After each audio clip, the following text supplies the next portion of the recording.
Hello student, this is Anita Sharma, your history mentor और welcome to Adda 24/7 CUET 2023। तो student आज हम इस सेशन में करने वाले हैं डिस्कवरी ऑफ मोहनजोदारो। जैसे कि हमने पहले बताया था कि हड़प्पा की डिस्कवरी कैसी हुई, कब हुई, कहाँ से हुई, तो सारा हमने पीछे सारा जानकर चले थे। तो ऐसे ही हम एक एक डिस्कवरी के बारे में पता करते चलेंगे ताकि आपको ये पता चल जाए कि हिस्ट्री में इन चीजों की, इन साइट्स की डिस्कवरी कैसे हुई थी। क्लियर? तो चलिए आज हम स्टार्ट करते हैं मोहनजोदारो की डिस्कवरी पर बात करते हैं। राइट? सो आज का सेशन होने वाला है बहुत इंटरेस्टिंग, क्योंकि हमारा जो भी सेशंस होते हैं डिस्कवरी के रिगार्डिंग वो बहुत इंटरेस्टिंग होते हैं। आपको इसमें काफी सारे इंटरेस्टिंग फैक्ट्स पता चलते हैं। क्लियर? तो चलिए स्टार्ट करते हैं। मोहनजोदारो एक अपने आप में ही, तो बहुत सारे बच्चों ने इसकी मूवी भी देखी होगी मोहनजोदारो, राइट, ऋतिक रोशन की। राइट? तो वहां से कुछ तो आइडिया लग गया होगा कि मोहनजोदारो क्या था, कैसे था। तो सारी चीजें हम इसमें डिस्कस करते हुए चलेंगे। तो फर्स्ट हम बात करते हैं मोहनजोदारो। तो सबसे पहले बात हमारे दिमाग में एक ही आती है कि मैम मोहनजोदारो का लिटरल मीनिंग क्या होता है। बहुत सारे बच्चे जानते भी होंगे, तो चलिए नहीं जानते हैं तो हम बता देते हैं। So the name of the Mohenjodaro is reputed the signify the mount of the dead. मतलब हिंदी में कहा जाता है इसको मृतकों का टीला, और जैसे इंग्लिश में देख ही रहे हैं आप, the mount of the dead. Right? तो मोहनजोदारो का लिटरल मीनिंग ये होता है। ये आपके सीयूटी एग्जाम में 2 से 3 बार पूछा जा चुका है, अभी जो 2022 में एग्जाम हुआ था। अच्छा, इसकी डिस्कवरी का जो क्रेडिट जाता है बच्चे, the archaeological importance of the site was first recognised in 1922।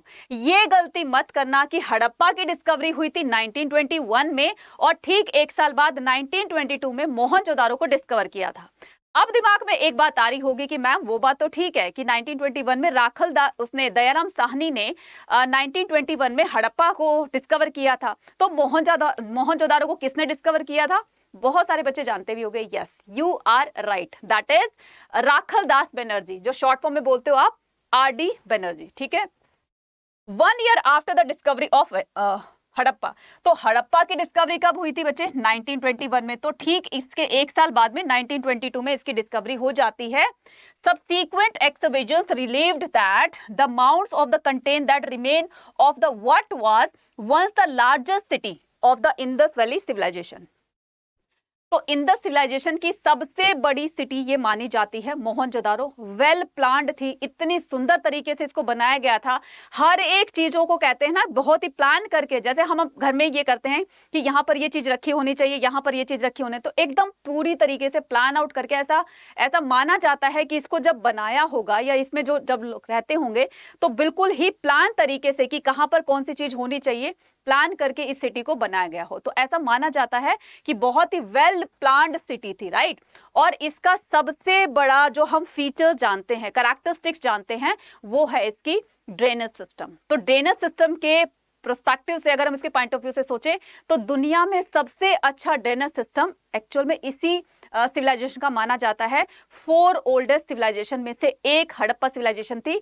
तो और दुनिया में कहीं भी, जितनी भी 3 हमने सिविलाइजेशन पढ़ी हैं, उनमें कहीं भी ड्रेनेज सिस्टम का इतना वेल प्लान्ड जो सिस्टम था वो कहीं भी नहीं देखा जितना कि हमने हड़प्पा सिविलाइजेशन में देखा। ऐसा आर्कियोलॉजिस्ट का मानना है, क्योंकि बच्चे वही जाकर ना इन चीजों को डिस्कवर करते हैं कि कहाँ पर चीजें क्या पाई गई हैं।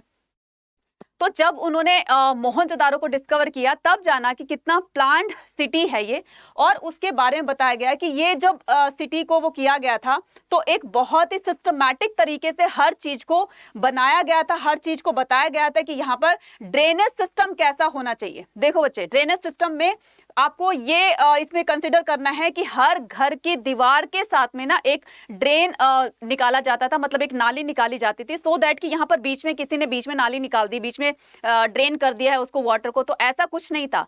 हर घर की दीवार के एक दीवार के साथ में, और वो जो ड्रेनेज सिस्टम था वो पूरा का पूरा एक घर से लेकर के फर्स्ट से लास्ट से लेकर के और फर्स्ट, इस तरह से एक ही लाइन में वो ड्रेनेज सिस्टम बनाया गया था। और उसका ड्रेन जो वेस्ट वाटर होता था, कि घर का जो गंदा पानी होता है, वेस्टेड जो वाटर होता है, तो उसको वेस्ट वाटर को उस नाली के जरिए निकाला जाता था, ड्रेन किया जाता था, और वो जाकर के बाहर एक मेन हॉल में उसकी जो माउथ फ्लो थी वो गिरती थी। राइट? तो इससे गंदगी भी नहीं होती थी और हाइजीन का भी बहुत ज्यादा ख्याल रखा जाता था। ठीक है, अब ये तो बात हो गई किसकी? ड्रेनेज सिस्टम की। अब बात आती है आगे कि मोहनजोदारो में फैक्ट्स क्या क्या हैं। तो इसके फैक्ट्स क्या हैं, तो हम थोड़ा सा इसके बारे में भी जान लेते हैं। Right? So Mohenjodaro and it's great. तो मोहनजोदारो को कई चीजों से मतलब इसकी फेमसिटी से जाना जाता है। तो उसमें फेमस क्या क्या चीजें थी, उसके कैरेक्टरिस्टिक्स क्या थे जिसकी वजह से मोहनजोदारो को इतना ज्यादा उसका व्याख्यान किया गया है, इतना ज्यादा उसको डिस्क्राइब किया गया है, फेमस किया गया है। तो इसकी फेमसिटी के रीजंस क्या थे पॉपुलैरिटी के? मोहनजोदारो एंड इट्स ग्रेट बात, सबसे बड़ा कैरेक्टरिस्टिक्स, फिर से बात आती है कि ड्रेनेज सिस्टम तो पूरी हड़प्पन सिविलाइजेशन में मिला था, ठीक है। तो पर्टिकुलर मोहनजोदारो की अगर हम बात करें तो वो था ग्रेट बात।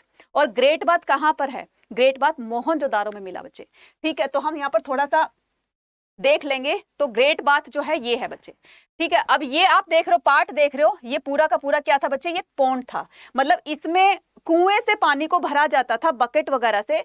तो जब भी रिचुअल कोई भी रिलीजियस वो होता था, मतलब बेदिंग होती थी, तो इसमें पानी को भर करके कुएं से पानी भरा जाता था। फिर इसमें वो लोग मतलब बेदिंग किया करते थे, नहाते थे, धार्मिक स्नान किया करते थे, राइट।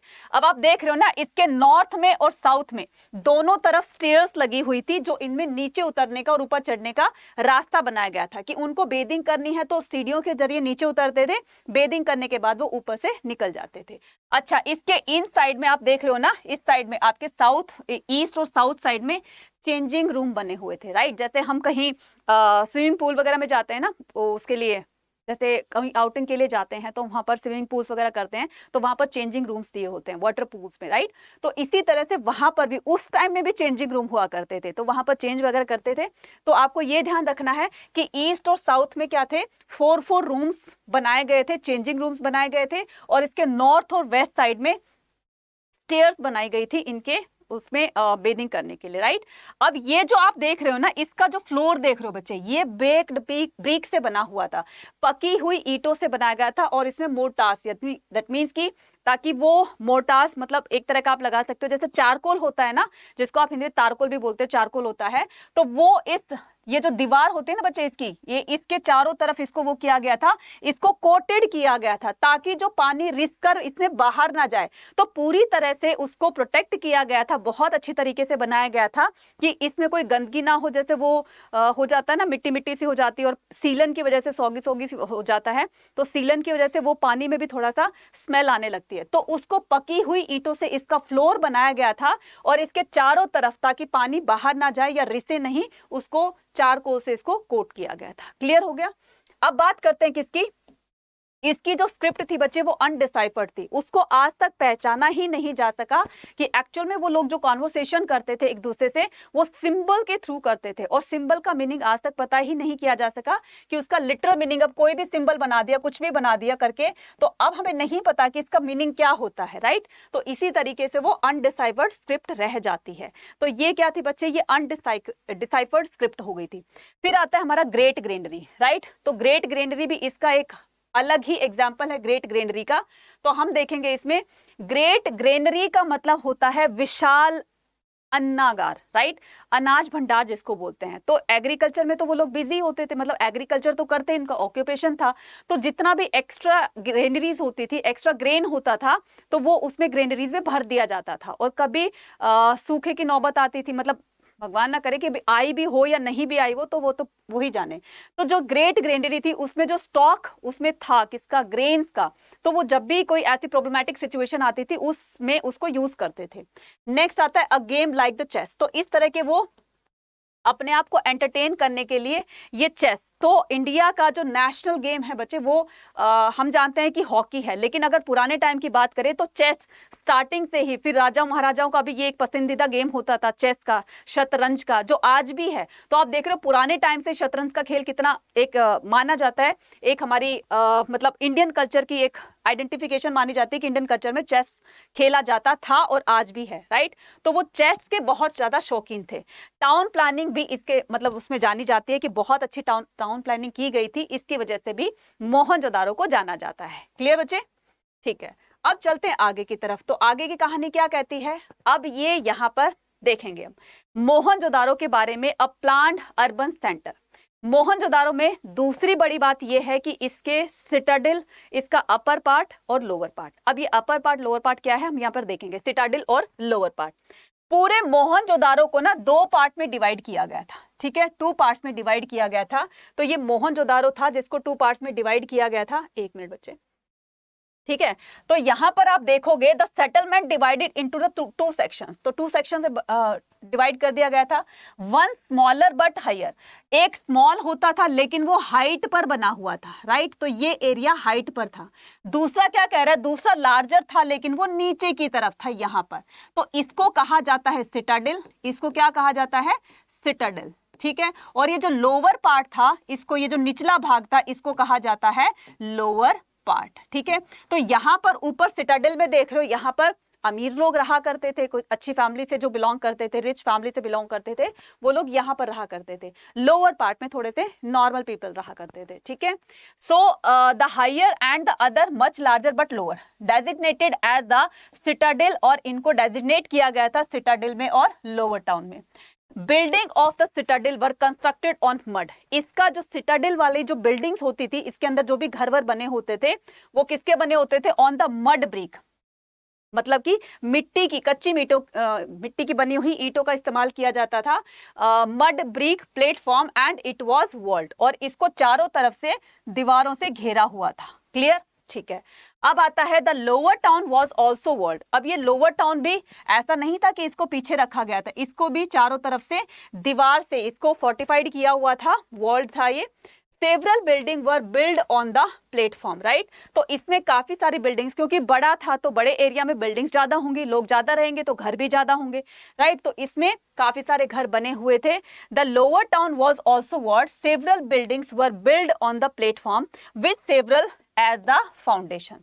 अब बात किसकी आती है, the settlement was first planned and then implemented, right, तो ये क्या किया गया था, बहुत ही प्लान तरीके से इनको बनाया हुआ था कि लोअर पार्ट में कौन रहेगा और सिटाडेल वाले पार्ट में कौन रहेगा। ब्रिक्स वर स्टैंडर्डाइज, अच्छा, इसके ब्रिक्स के ऊपर काफी क्वेश्चंस होते हैं और काफी बच्चे इसमें कंफ्यूज भी हो जाते हैं, राइट, तो आपको मुझे कमेंट सेक्शन में लिखकर बताना है, मैंने इसमें मेंशन नहीं किया है, ब्रिक का स्टैंडर्डाइज रेशियो क्या था।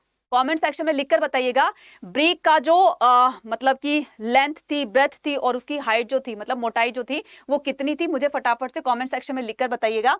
तो brick were a standardise ratio where the length and the breadth were the 4 times, देखो हिंट तो दे दिया है, ठीक है, were the 4 time and twice the height of the respectively. Next आता है such bricks were used at all Harappan settlement, तो इसी तरह की ईंटें जो थी, ब्रिक्स थी, वो पूरी की पूरी हड़प्पन सिविलाइजेशन की बिल्डिंग्स में यूज की जाती थी। जैसे हमें हड़प्पा की डिस्कवरी में पढ़ा था ना कि वो लोग ईंटें बड़ी अजीब सी थी, आज की ईंटों के अलावा उनको कुछ अलग सा लगा, बहुत अच्छी क्वालिटी की पकी हुई ईंटें थी जो कि आज की ब्रिक से काफी ज्यादा डिफरेंस थी। क्लियर हो गया, ठीक है। अब चलते हैं आगे की तरफ। तो आगे की कहानी कहती है artifacts found in the Mohenjodaro. Artifacts का मतलब होता है कि क्या क्या चीजें हमें एविडेंस मोहनजोदारो में मिले, किस चीज के साक्ष्य हमें मोहनजोदारो में मिले। तो चलिए जान लेते हैं। Numerous object found in the exhibition, ऐसे तो बहुत सारी चीजें थी जो हमें मोहनजोदारो से मिली, बट उनमें से जो मेन चीजें हैं, जो फेमस चीजें जो हमें वहां से मिली, एविडेंस मिले, वो क्या क्या थे। Numerous object found in the exhibitions include the seated and what, seated and standing figures, तो कुछ हमें बैठी हुई मूर्तियां मिली, कुछ हमें किसी चीज की खड़ी हुई मूर्तियां मिली। फॉर एग्जांपल जैसे गॉडेस की थी तो वो किसी फॉर्म में दिखाई गई थी, किसी में वर्टिकल मतलब खड़ी हुई उसमें इमेज में मिली थी, तो किसी में जो योगिक पोस्चर बनाए हुए शिव को दिखाया गया था, पशुपति शिव को, राइट। तो उसके बाद कॉपर, ठीक है, उसके बाद क्या था, ये कॉपर था, इसमें जो कॉपर के हमें जो भी ऑब्जेक्ट्स मिले वो वहां से मिले, एंड स्टोन टूल्स और पत्थर के औजार भी मिले। कर्व्ड सील्स, कर्व्ड सील का मतलब जो कर्व्ड थी, राइट, तो इस तरह की सील्स भी हमें वहां से मिली। बैलेंस्ड स्केल्स, तो स्केल यानी कि तराजू, वो भी वहां से मिली मोहनजोदारो से। एंड वेट के एविडेंस भी वहां से मिले। गोल्ड मिला, जैस्पर ज्वेलरी मिली, एंड द चिल्ड्रन टॉयज, तो ये चीजें यहाँ से मिली। आपके चाहे आप सीयूईटी की तैयारी कर रहे हैं, बोर्ड एग्जाम की तैयारी कर रहे हैं, या फिर आप किसी और चीज की तैयारी कर रहे हैं, तो ये चैप्टर ऐसा है बच्चे, चाहे आप यूपीएससी की तैयारी करोगे ना, तब भी आपको ये पढ़ना पड़ेगा। इसलिए हिस्ट्री और पॉलिटी में जो भी आपको टॉपिक्स करवाए जाते हैं बड़े ध्यान से करेंगे, क्योंकि एक एक टॉपिक जो है बहुत इंपॉर्टेंट है, और चाहे आप किसी भी बड़े एग्जाम की तैयारी कर रहे हो, वहां पर आपको ये हेल्पफुल रहेंगे। क्लियर है, ठीक है। तो अब हम चलते हैं आगे की तरफ। तो ये चीजें क्लियर हो गई आपकी, ठीक है। तो इस तरीके से देखो, ये हमें ऑब्जेक्ट मिले, तो ये आप देख रहे हो वर्टिकल मतलब खड़ी हुई मूर्ति मिली, वहां पर ऑर्नामेंट्स मिले, इस तरह के आर्टिफैक्ट्स मिले, ये मिले, और ट्वाइस ही मिले। तो यहाँ पर पृष्ठ की मूर्ति भी देख रहे हो ना, चाहे इसकी नाक टूटी हुई थी वो बात अलग है, चोट लगी होगी इसकी नाक पर, ठीक है। तो ये इस तरह की मूर्ति भी हमें वहां से मिली थी। क्लियर? पृष्ठ किंग, ठीक है। उसके बाद अब आता है कि इसकी लोकेशन क्या थी, तो हम लोकेशन देख लेते हैं। तो location of the bank, location on the bank of the Indus river in the southern provinces of the Sindh. ये वाला सिंध नहीं, ये पाकिस्तान वाले पंजाब की बात हो रही है। तो पंजाब में वहां पर सिंध, पाकिस्तान वाले पंजाब की बात हो रही है, तो वहां पर सिंध उसमें प्रोविंसेस में बताया गया है। Mohenjodaro was build around the 2400 BC, right. Jesus Christ के बर्थ से मतलब 2400 साल पहले की ये बात हो रही है। तो इट वाज डिस्ट्रॉय एटलीस्ट। तो अब ये क्वेश्चन आता है कि ये डिस्ट्रॉय कैसे हुआ? इतनी प्लान्ड सिटी थी, बहुत अच्छे तरीके से बना हुआ था, सारे लोग बहुत मजे से खुशी खुशी हैप्पी लाइफ स्पेंड कर रहे थे, लेकिन इसका डिक्लाइन कैसे हुआ? हमें भी पता है कि जो चीज बनी है वो नष्ट जरूर होगी, राइट। मतलब कि वो एक ना एक दिन उसका एंड तो होना ही है। तो इस सिविलाइजेशन का एंड कैसे हुआ? दैट मीन्स कि वो ठीक है, हमें पता है कि फ्लड से, अर्थक्वेक से, या फिर ड्राउट आ गया था, या डिफॉरेस्टेशन बहुत होने लगा था, या क्लाइमेट चेंज होने लगा था। तो काफी सारे हिस्टोरियन अपने अपने व्यूज देते हैं इस पर। तो यहाँ पर बात करते हैं, it was destroy at least 7 time by the flood. बताया जाता है कि यहाँ पर 7 टाइम्स फ्लड आई थी, ठीक है, बाढ़ आ गई थी। इसकी वजह से वो रीबिल्ड करते, दोबारा से जब तक बनते तब तक वो सेटल्ड होते, तब तक वो फिर से बाढ़ आ जाती। तो इस तरह से अब वो थक चुके थे अपना रिकंस्ट्रक्शन करते करते, राइट। तो धीरे धीरे इस तरह से बार बार फ्रीक्वेंसी जो उसकी होती थी, मतलब फ्रीक्वेंसी इसकी बढ़ गई थी फ्लड की, तो इस वजह से धीरे धीरे वो डिक्लाइन होने लगी। कुछ हिस्टोरियन मानते हैं इसका जो एंड होता है, डिक्लाइन होता है, वो अर्थक्वेक से होता है। So geographical the Harappan culture occupied an area that was the prone the earthquakes as it came under the seismographic zone, right। क्योंकि ये seismographic zone था और जहां से earthquake origin होता है, ये बिल्कुल उसके निकट था। तो वहां से उसकी वाइब्रेशंस जो होती हैं, उसकी जो कंपन, जो गति जिसको बोलते हैं ना, वो ज्यादा थी, सारा सब कुछ उथल पुथल हो जाता था। तो आप देखते हो ना किस तरह से अर्थ शेक करने लग जाती है, right. So repeated the seismography vibration must have led to the erosion and bought down the buildings. और इतनी ज्यादा वो मूवमेंट होने की वजह से बिल्डिंग्स वहां से गिर गई थी, और उन गिरने की वजह से हो सकता है लोग उसके नीचे दब गए हों। और धीरे धीरे इस तरह से बार बार अर्थक्वेक का आना, बार बार फ्लड का आना, इसका डिक्लाइनेशन माना जाता है, right. So earthquake constitute and the important reason for the declination of Harappan culture. और इसी तरह से हड़प्पा कल्चर जब डिक्लाइन हुआ, साथ साथ में मोहनजोदारो भी हो गया, और सब कुछ पूरी की पूरी सिविलाइजेशन जो थी वो डिक्लाइन हो गई थी, ठीक है। तो इस तरह से माना जाता है कि ये पूरी जो सिविलाइजेशन है ये डिस्ट्रॉय हो गई थी, और एक जो बहुत सुंदर सी सिटी बनी हुई थी, बहुत सुंदर सी सिविलाइजेशन थी, उसका डिक्लाइन हो जाता है, ठीक है।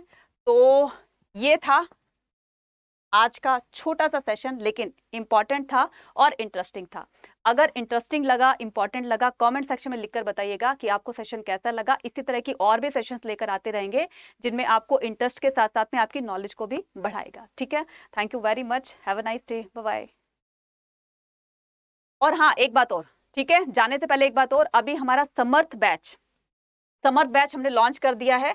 तो बोलोगे मैम ये समर्थ बैच कौन सा आ गया? अब देखना जरा, यहाँ पर समर्थ बैच जिन्होंने अभी तक एनरोल नहीं किया था, तो उनके लिए ये बैच लॉन्च किया है। तो जितनी जल्दी आप अपने आप को एनरोल करोगे इस बैच के लिए, तो उतना ही जल्दी आपको फायदा होगा। देखो बच्चे, चीजों को जब हम जल्दी करना स्टार्ट करते हैं ना, तो हमें, चाहे वो पढ़ाई है, चाहे वो और कुछ है, तो उसके लिए हमें उसको फाइनलाइज करते करते ना हमें एक अच्छा खासा टाइम मिल जाता है।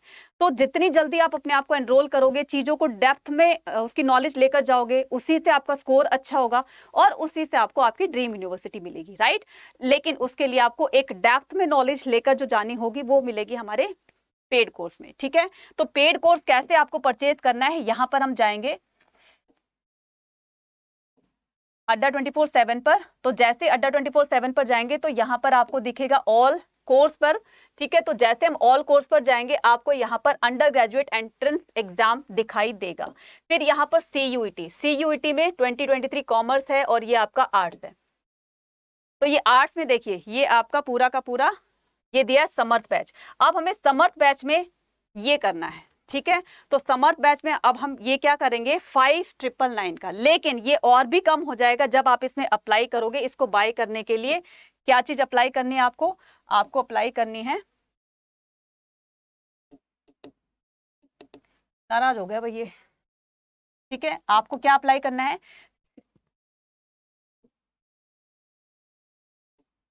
ठीक है, आपको अप्लाई करना है Y489। अगर ये वाला कोड अप्लाई नहीं होता तो CUET करके जैसे आप इसको कोड को अप्लाई करोगे यहाँ पर और फिर अप्लाई पर क्लिक कर दोगे तो वैसे ही आपका अमाउंट रिड्यूस हो जाएगा और आपको कम पेमेंट करनी पड़ेगी। बहुत सारे बच्चे एनरोल हो चुके हैं, आप ही में से बहुत सारे बच्चे ऐसे होंगे जो जिसको मैं पेड बैच में पढ़ाती हूँ और काफी सारे बच्चे इस कोर्स को लेना भी चाहते हैं, राइट। क्यों? क्योंकि यहाँ पर आप देख रहे हो किस तरह की नॉलेज आपको दी जा रही है और सारी फैकल्टीज कैसे पढ़ाती हैं, तो इस चीज के बारे में तो आपको पता चल ही जाएगा। ठीक है, तो चल गया होगा या चल चुका है या चलने वाला है, तो ये आपके ऊपर डिपेंड करता है कि आप किस तरह से सोचते हो, राइट। तो जल्दी जाइए, कोर्स को अवेल कीजिए और एक अच्छा स्कोर लेकर जाइए। That's all from my side. Thank you so much.